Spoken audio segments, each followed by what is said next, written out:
Okay, so the last time we was together was episode 1 of Group Home Story. Episode 1 is called Don't Go to YA.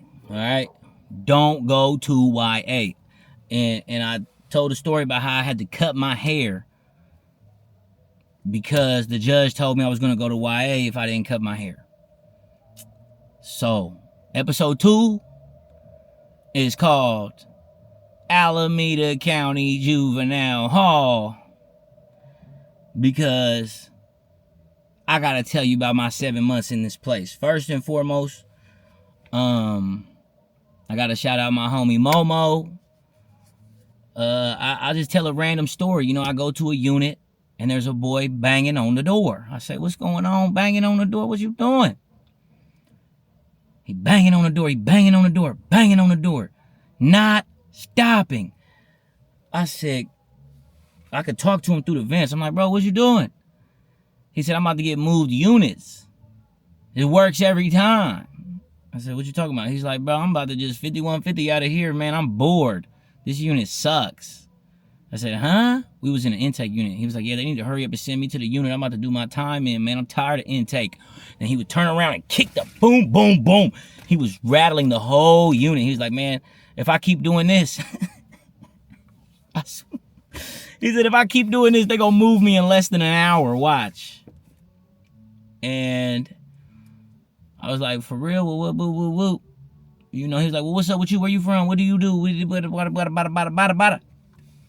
I said, "Well, I'm David. I rap. I got some poetry." He's like, "Spit some." I spit some. He's like, "Man, that ain't rap. That's poetry." And sure enough, he got moved.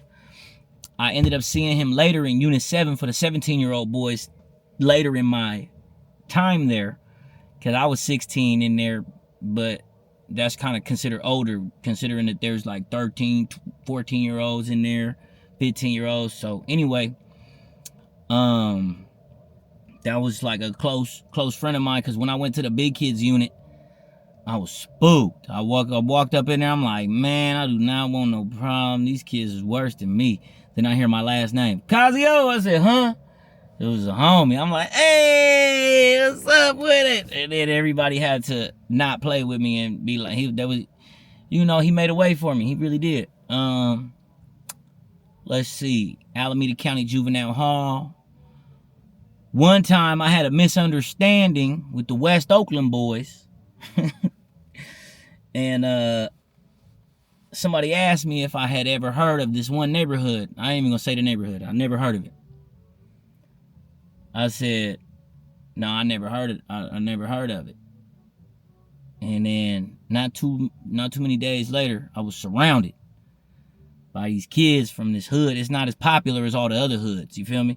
And they're like, "What's up, bro? You talking crazy?" I'm like, "But what are you talking about?" He was like, "We heard you said, you feel me? You ain't never heard of no woo woo woo." "Well, you heard of it today." I'm like, "Bro, I don't even remember saying I never heard of nothing. Bro, I do not know what y'all talking about." He was like, "Nah, bro, you playing, bro. We could get down." I was like, "Whoa, we could," you know what I mean? I understand, but I don't know what you're talking about. And he was like, "Man, for real, you don't know?" I was like, "Bro, I was not speaking wet about no neighborhood in Oakland. I promise you that." And but I learned that day, it's offensive to say you never heard of it. Be like, "I never heard of that hood." They said, "What?" They was on 10, man. They was ready to go. That's when I said, "Oh man, these dudes is a serious issue." Alameda County Juvenile Hall, man. I guess what happened? The most significant thing is that I was in a unit. This is the discrepancy I had with my time at the hall. They put me in the med unit because I took medication. I ain't gonna lie. And there was a unit for everyone on meds. And I learned a lot. It was Unit 6. And in Unit 6, I became very close friends with the Oakland boys. We ended up seeing each other later in the group home. I'll tell you more about that later. But moving on. I have a poem called Modern Day Slave. And Modern Day Slave is about a vision that I saw And I'm gonna tell you about this day where I saw a vision. Now we're gonna get up out of here. So Alameda County Juvenile Hall has a boys and girls unit where boys and girls are together, but the girls are upstairs, the boys are downstairs. Man, you could get on your vent, on your sink, and talk to people through the vents at the top of your room. There's a vent, and you could talk to someone very clearly. That's how I was talking to Momo. So I got on my vent because the girls were upstairs, and there was a Mousy from Livermore was next door. Mousy is a northerner. I'm talking to Mousy through the vents, like, yo, what's up, bro? Where you from? Whoa, Livermore. Oh, I'm from Alameda, bro. Whoop, whoop, whoop. The girls are upstairs. The girls, they may be the ones who set me up, because the West Oakland boys later, they told me, they said, oh, it was the girl through the vent during visiting told me that you said you never heard of this one neighborhood. That's why I got pressed. Anyway, we was talking to the girls on the vents, and bro, would you know, I got room time every day talking to girls. I got room time, which means that I spent 23 hours and 55 minutes in my room, because we only had 5-minute showers. There were days I couldn't even get my 30 minutes of exercise on the basketball court. After the 6th day, no exercise, no nothing but showers. The girl, I was like, hey, give me a Snickers. This girl threw a Snickers in front of my door, and someone took it. And I'm going to be honest, the person that took it, it's not like I wanted to fight him. He was bigger than me. But I pulled the Momo, right? I just started banging on my door nonstop. I did not stop. I said, get me out of here. I can't go to school. What's the point of being in this unit where there's girls when I'm locked in school? You get to go to, you damn near in there with the boys and the girls. I feel like I don't even remember. I never went to school in this unit. I never went to school. It was bad for my mental health. Made me want to kill myself, man.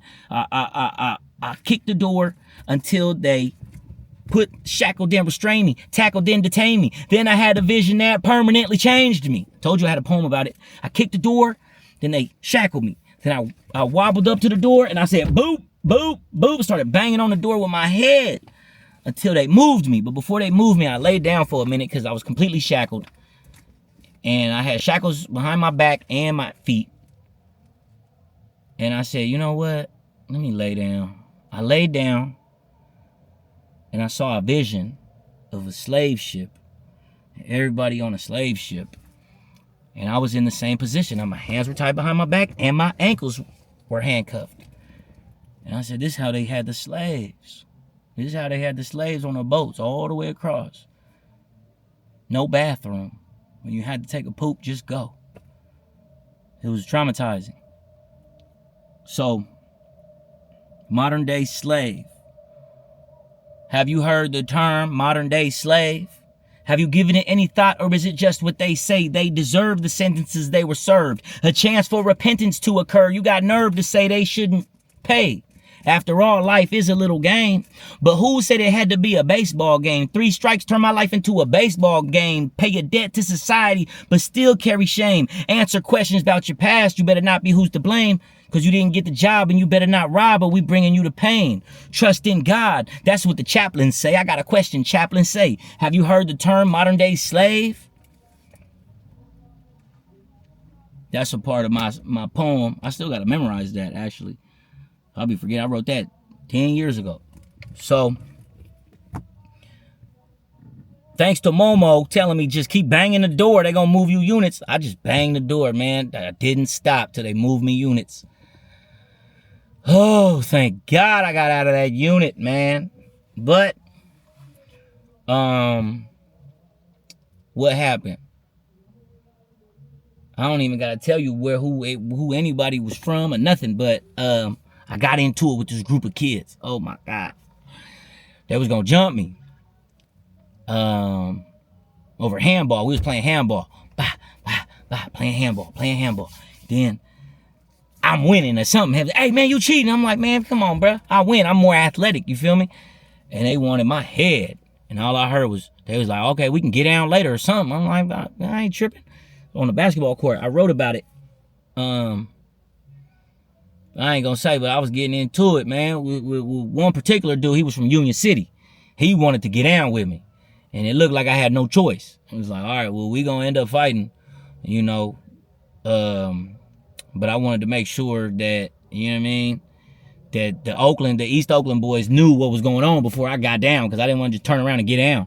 So anyway, I hear my name. Boom! Casio! I'm like, huh? They said, you got a meeting. It was with the group home. And it was with the level 12 group home. And I qualified for the level 12 group home because I had cut my hair. So, next chapter is going to be called level 12. I'm going to holler at you later. Thank you very much.